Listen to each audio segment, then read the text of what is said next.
Chào mừng các bạn đã đến với kênh YouTube Mọt Game. Tiếp tục với series phân tích nhân vật game. Ở video trước, Mọt đã mang đến cho các bạn một trong những cô nàng nóng bỏng nhất Resident Evil, đó là Jill Valentine.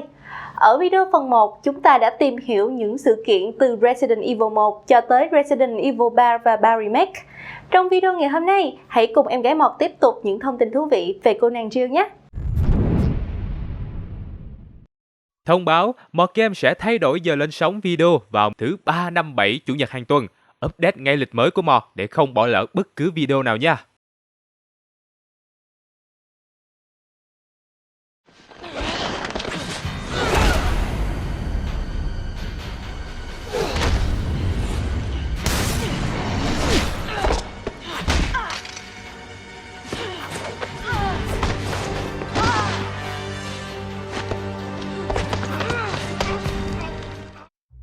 Ở phần trước, chúng ta đã biết được thảm họa tại thành phố Raccoon cùng những màn săn đuổi nghẹt thở của Nemesis và cô nàng Jill Valentine, đồng thời là sự sụp đổ của tập đoàn Umbrella cũ cũng như sự nảy mầm của những Umbrella mới.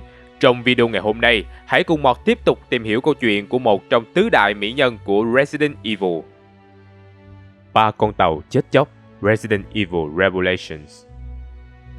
Mùa hè năm 2005, Jill Valentine và đồng sự của mình tại BSAA là Parker Luciani được mời đến vùng ven biển của Ý để quan sát những gì còn lại của thành phố Terra Regia.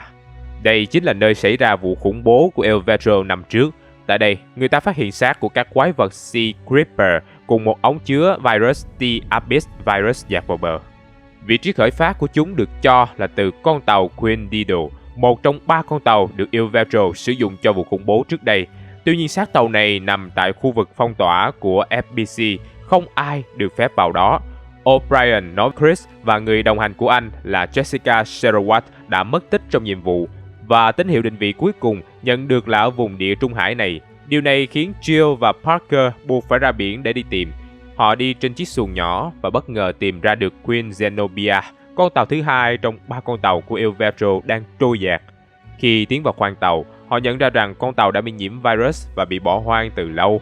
Đi sâu vào bên trong, cả hai tìm được một căn phòng có một người bị trói bên trong, nhưng khi tiếp cận, họ nhận ra rằng đó chỉ là hình nộm.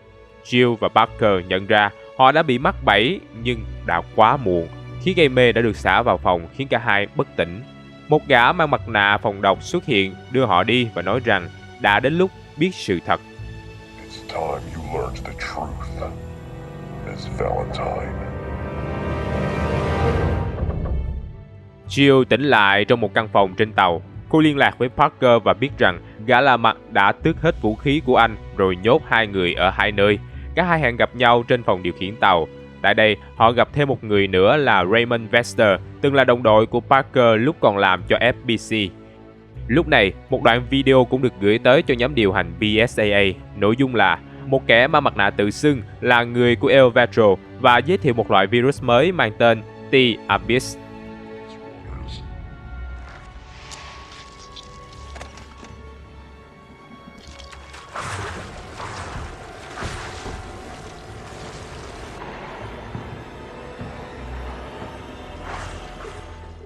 Hệ thống liên lạc của tàu đã bị hỏng nên Jill và Parker phải tìm đến tháp anten để trực tiếp liên lạc về O'Brien. Sau khi nối được liên lạc, họ cũng nhận được tin Chris và Jessica cũng đang trên đường tới Queen Zenobia. Cả hai đều bị O'Brien đưa thông tin giả rằng Jill đang gặp nguy hiểm nên họ nhanh chóng tìm đến con tàu nhằm giải cứu, nhưng nhận ra họ lên nhầm con tàu thứ 3 là Queen Semiramis. Chính vì vậy, họ lại phải quay trở ra tìm đến đúng Zenobia để gặp Jill.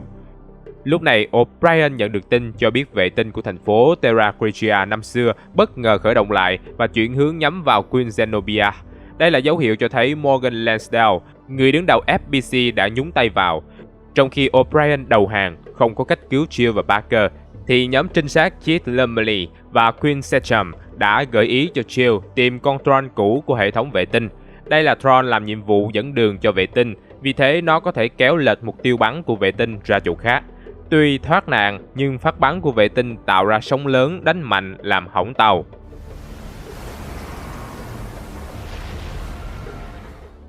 Sau khi nhóm của Jill thoát hiểm, nhóm của Chris cũng lái tàu tiếp cận.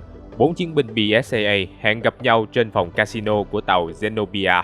Trong khi Jill, Parker đến trước thì gã đeo mặt nạ lại xuất hiện. Trong khi hắn đang giải thích về kế hoạch này và gợi ý về một âm mưu lớn hơn phía sau thì Jessica chạy đến và bất ngờ rút súng bắn gục kẻ đeo mặt nạ. Parker tiến lên gỡ mặt nạ ra thì nhận ra đó chính là Vester. Anh ta cố thì thầm gì đó vào tai Parker khiến anh giật mình như biết được một chuyện khủng khiếp. Các chiến binh lúc này chia quân lại. Jill và Chris cùng tìm phòng thí nghiệm trên tàu để thu thập chứng cứ và ngăn virus lan xuống biển. Parker và Jessica cùng tìm cách cứu tàu khỏi chìm. Trong khi tìm kiếm khu thí nghiệm, Jill và Chris đã tìm ra sự thật. Morgan Lansdale vốn đứng sau Il Veltro ngay từ đầu. Hắn ta thúc đẩy nghiên cứu T-Abyss cho tổ chức này, sau đó thả virus lên chính tàu Queen Dido để giết hết tổ chức Il Veltro. Hắn ta tiếp tục dùng 2 con tàu còn lại để nghiên cứu vaccine, rồi sau đó khi có thành quả, hắn tiếp tục tung virus lên tàu, giết hết những người tham gia để bịt đầu mối.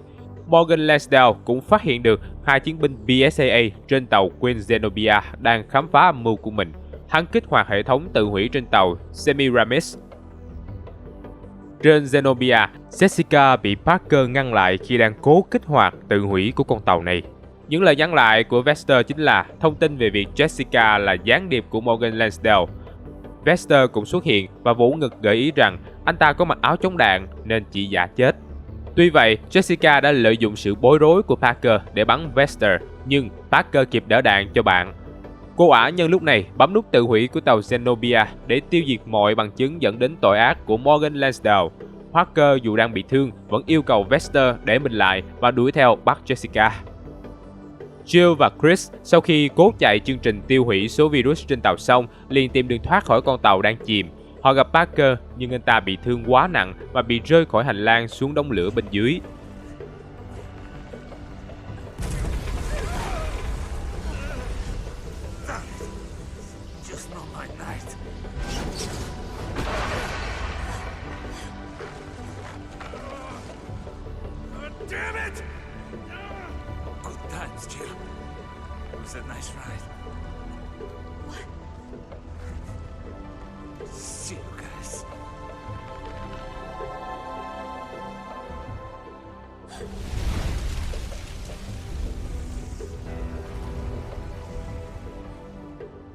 Khi con tàu sắp chìm hẳn thì nó lại bị một con quái vật to lớn là Malacoda tấn công. Cả hai đều cố gắng tiêu diệt con quái vật và trở về an toàn trước khi con tàu chìm hẳn.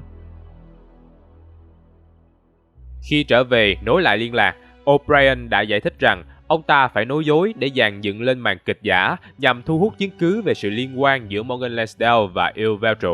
Giờ đây họ cần phải làm một điều nữa là tìm đến xác con tàu đắm Queen Dido để lấy thêm chứng cứ. Trong khi Jill và Chris lên đường tới mục tiêu thì Morgan Lansdale dẫn người đến để bắt O'Brien và đổ vấy tội hợp tác với Il Veltro cho BSAA. Jill và Chris lặn xuống sát tàu đắm Queen Dido và gặp Jack Norman, thủ lĩnh của Il Veltro vẫn còn sống sót. Hắn hận Morgan Lansdale vì đã lừa và tiêu diệt cả tổ chức của mình nên âm thầm tiêm T-Abyss vào người suốt một năm qua để sống sót chờ trả thù. Tưởng hai người là sát thủ của FBC phái tới nên hắn không ngần ngại đưa ra bằng chứng là những video hợp tác làm việc giữa Morgan Lansdale và tổ chức Il Veltro. Quyết không để kẻ địch trốn thoát, Norman tiêm một lượng lớn virus vào người và biến thành một con quái vật khổng lồ. Không kịp giải thích rằng mình không phải là người của FBC, cả hai đành phải cố tiêu diệt Norman để sống sót trở về.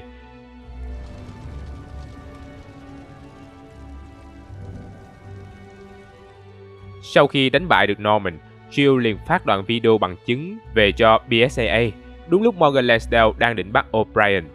Điều này khiến các thuộc cấp của Morgan quay lại bắt chính ông ta và mang đi. Sau khi Morgan Lansdale bị bắt, FBC cũng bị giải thể. Tất cả các nguồn lực còn lại được chuyển cho BSAA và tổ chức này được nâng cấp thành cơ quan chống khủng bố bằng vũ khí sinh học thuộc Liên Hợp Quốc. O'Brien nhận trách nhiệm về những mánh khóe của mình trong vụ lật mặt Morgan Lansdale và xin từ chức chỉ huy BSAA. Parker được tìm thấy trôi dạt vào bờ sau vụ nổ tàu và sau thời gian dưỡng thương đã trở lại làm việc cho BSAA.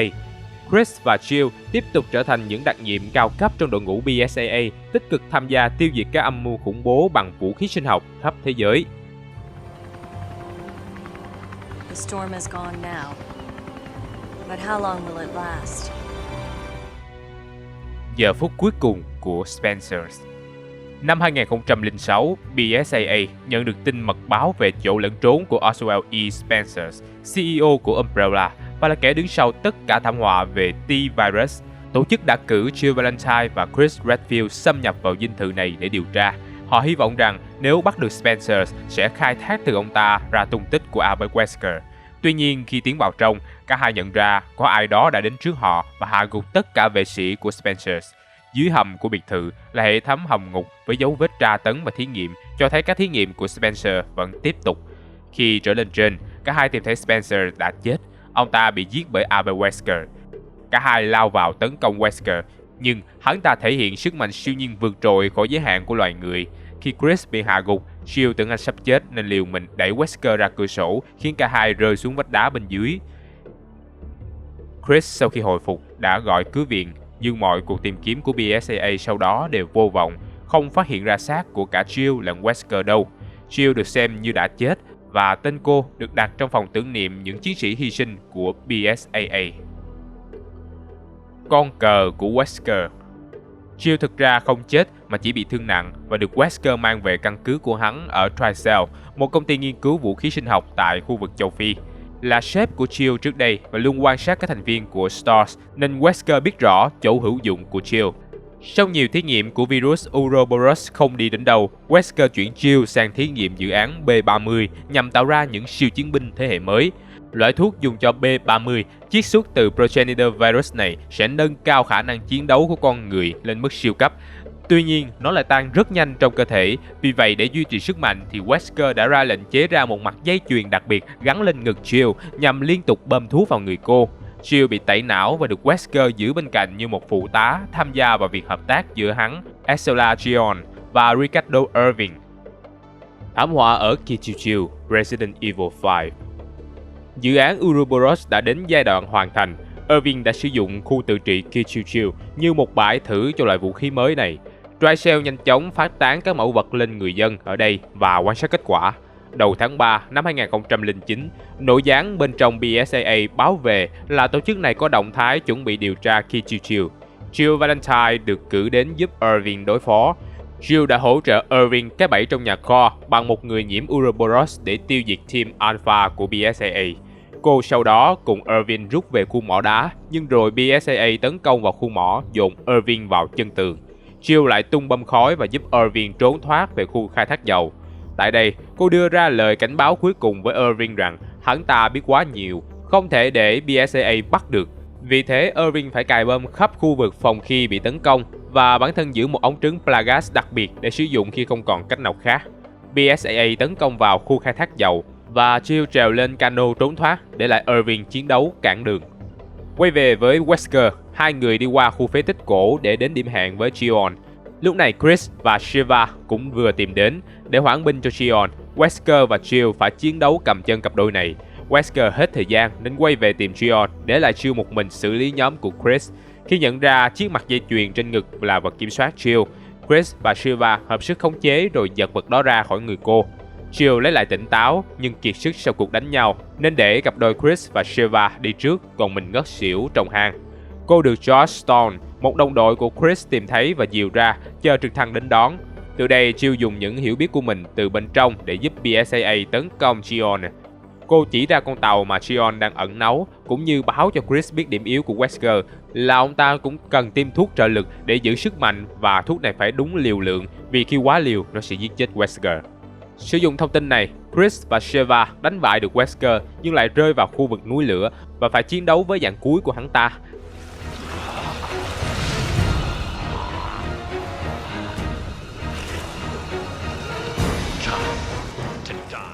Jill ngồi trực thăng cùng Josh bay đến giải cứu cả hai đồng đội và ném tên lửa RPG giúp họ chiến đấu và tiêu diệt Wesker. Sau khi trở về từ châu Phi, Jill Valentine bị giữ tại phòng thí nghiệm của BSAA do cô đã bị nhiễm nhiều loại virus trong các cuộc thí nghiệm của Wesker. Jill phải ở lại đó suốt thời gian dài để kiểm tra đủ mọi thứ. Trong email gửi Barry Burns, cô than thở về sự nhàm chán khi phải ở trong phòng thí nghiệm với đủ thứ kiểm tra và xét nghiệm. Cô mong mỏi một ngày việc kiểm tra này sẽ kết thúc và mình lại được ra trận tiếp tục chiến đấu chống lại vũ khí sinh học. Cô cũng cho Barry lời khuyên để làm lành với Moira, con gái mình, và hy vọng họ sẽ gặp nhau trong một buổi tiệc đoàn tụ. cô và Chris cũng ngỏ lời mời Barry tham gia BSAA và ông ta đồng ý. Những sự thật thú vị về Jill. Trong bản Resident Evil 1 gốc, mô hình 3D của Jill được đặt tên là JAR11EMD, tức là cô là nhân vật thứ 11 được tạo mô hình 3D theo thứ tự trong game. Nhân vật này được dựng bằng 865 hình đa giác. Cha của Jill Valentine có tên là Dick Valentine. Ông là một siêu trộm khét tiếng với tài mở khóa. Jill đã thừa hưởng điều đó và từ nhỏ cô đã có biệt tài xử lý các loại khóa. Tuy nhiên, ông bố này chỉ được nhắc tới trong loạt tiểu thuyết Resident Evil của nhà văn S.D. Barry, còn trong game thì không được nhắc đến lần nào. Tiểu thuyết cũng mô tả ông bố là người nuôi dạy Jill từ nhỏ, kiểu gà trống nuôi con. Vì vậy có thể hiểu là mẹ của Jill vì lý do nào đó đã không xuất hiện trong đời cô từ rất sớm, có thể là ly hôn hoặc cũng có thể là qua đời. Trong bản gốc của Resident Evil 2, khi người chơi vào phòng của đội STARS và tìm trên bàn của Jill sẽ thấy một tấm hình cô chụp chung với một chàng trai. Trong khi các fan cho rằng đó là bạn trai cô, thì giám đốc sản phẩm Kazuhiro Aoyama đã đính chính điều đó trong một buổi phỏng vấn, rằng đó chỉ là một người bạn bình thường. Không biết có phải vụ đó làm Capcom cảm thấy rắc rối hay không, mà sau này ở Resident Evil 2 Remake và Resident Evil 3 Remake, chàng trai trong tấm hình này cũng bị thay bằng một con chó giống Golden Retriever. Và cũng từ đây, người ta tin rằng cô có nuôi một con chó vào khoảng năm 1998 chứ không phải là có bạn trai. Đúng là người yêu có thể không, nhưng chó thì phải nuôi một con.